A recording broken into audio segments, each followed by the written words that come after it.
দুর্নীতিতে জড়িয়ে পড়েছেন সিভিল এভিয়েশনের ডজন খানেক প্রকৌশলী। তাদের বিরুদ্ধে দুদকের অনুসন্ধান চলছে। গেট নির্মাণ, হযরত শাহজালাল আন্তর্জাতিক বিমানবন্দরের সাইনবোর্ড, রানওয়ে ও সম্প্রসারিত বিমানবন্দরের কাজে দুর্নীতির অভিযোগ নিয়ে কাজ চলছে। এরই মধ্যে কয়েকজন কর্মকর্তাকে আলাদা করে দুর্নীতি তদন্তের দায়িত্ব দিয়েছে দুদক। ফেঁসে যেতে পারেন অনেকেই। তদন্তের সময় লাগলেও প্রকৃত অপরাধীরা ছাড় পাবে না বলে জানান দুদক কমিশনার। মহিউদ্দিন আহমেদের ধারাবাহিক প্রতিবেদনের শেষ পর্ব। বিমানবন্দর সম্প্রসারণ প্রকল্প থেকে শুরু করে সাইনবোর্ড তৈরি, সব ক্ষেত্রে আছে দুর্নীতির অভিযোগ। এসব দুর্নীতির অভিযোগ আছে প্রায় 12 জন প্রকৌশলীর বিরুদ্ধে। তাদের বেশিরভাগই খুরম সিন্ডিকেটের সদস্য। খুরমের প্রতিষ্ঠান তানভীর ট্রেডার্সকে কাজ দেওয়ার প্রতিযোগিতায় এগিয়ে ইএম শাখার প্রকৌশলী সুভাষিস বড়ুয়া। বিনিময়ে তিনিও নিয়েছেন বিপুল আর্থিক সুবিধা। এই শাখার জাকারিয়া ও জাহাঙ্গীর আরিফও সহযোগিতা করেন খুরমকে। সিভিল এভিয়েশনের আরেক প্রকৌশলী জহুরুল ইসলাম। সিভিল এভিয়েশনের গেট নির্মাণে দুর্নীতির অভিযোগ রয়েছে তার বিরুদ্ধে। তিনি সহ 3 জনের বিরুদ্ধে এই অভিযোগের অনুসন্ধান চলছে দুদকে। এছাড়া বিমানবন্দর সম্প্রসারণ প্রকল্প নিয়েও চলছে দুর্নীতির অনুসন্ধান।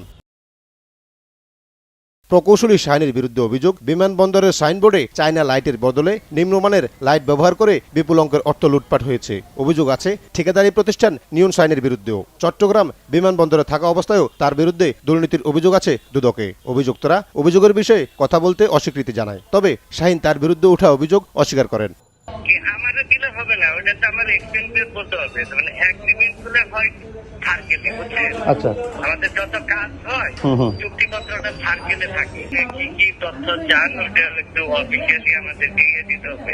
দিলে পরে আমাদের যে ডকুমেন্ট ওগুলো আমরা আনঅফিসিয়ালি দিতে পারবো না, ওটা দিতে গেলে অফিসিয়ালি দিতে হবে।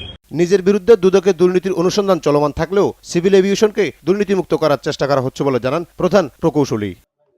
দুদক একটা চিঠি দিছিল, আমি এটা আমার অনেক আগের, আমি তো চিঠি নিয়ে এসেছি করোনার সময়, অনেক আগের কেস, এবং আমি কাজের সঙ্গে জড়িত, কারণ আমি মেকানিক্যাল সাইডের লোক, মানে সিনিয়রিটির কারণে সিভিল ইঞ্জিনিয়ার সাইডে আসছি। আমি হচ্ছি অনুমোদনকারী কর্তৃপক্ষ। যে কোনো ডিপার্টমেন্টের চিফ ইঞ্জিনিয়ার আছে অনুমোদনকারী কর্তৃপক্ষ, সে কোনো পেমেন্টের সঙ্গে জড়িত না। কাজে আমি ঠিকাদারের বিল কাজ না করে বিল দিয়ে দিচ্ছি, এটা সিভিল ইঞ্জিনিয়ারের সঙ্গে সম্পূর্ণ যুক্ত না। এরোনাস আর হচ্ছে যে আপনাদের তানভীর ওনাদের সাথে আপনার সম্পর্ক দিলে ঘনিষ্ঠতা, আপনি এখানে কাজ, আপনি ডাইরেক্ট যদি দেখেন তার নামে কোনো অপরাধ নেই।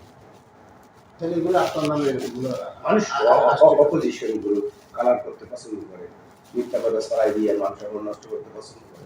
দুদক বলছে তারাও ব্যবস্থা নেবে দ্রুত। এছাড়া সিভিল এভিয়েশনের অভিযোগের অনুসন্ধান বিলম্ব এবং মামলায় গড়িমসি নিয়ে কথা বলেন দুদক কমিশনার। এটা দুদকের নিজস্ব কোনো দৃষ্টিভঙ্গি এরকম নাই যে সিভিল এভিয়েশনের বিরুদ্ধে কোনো অভিযোগ পাইলে সেটা পরিসমাপ্তি হয়ে যাবে, মামলা হবে না। যার বিরুদ্ধে অভিযোগ হয়েছে তাকে তলব করা হয়েছিল, তাকে জিজ্ঞাসাবাদ করা হয়েছে। এটা তদন্তকারী কর্মকর্তার এখতিয়ার। আমাদের কাছে রিপোর্ট সাবমিট করার আগ পর্যন্ত আমাদের এ ব্যাপারে কোনো মন্তব্য নাই। তবে তদন্তকারী কর্মকর্তা যদি কমিশনের দৃষ্টি আকর্ষণ করে কোনো বিষয়ে, তাহলে সে ব্যাপারে আমরা তাকে প্রশাসনিক সহযোগিতা প্রদান করব, যাতে তদন্তের কাজ নিরপেক্ষ হয়, দ্রুততার সাথে হয় এবং আনহিন্ডার্ড থাকে।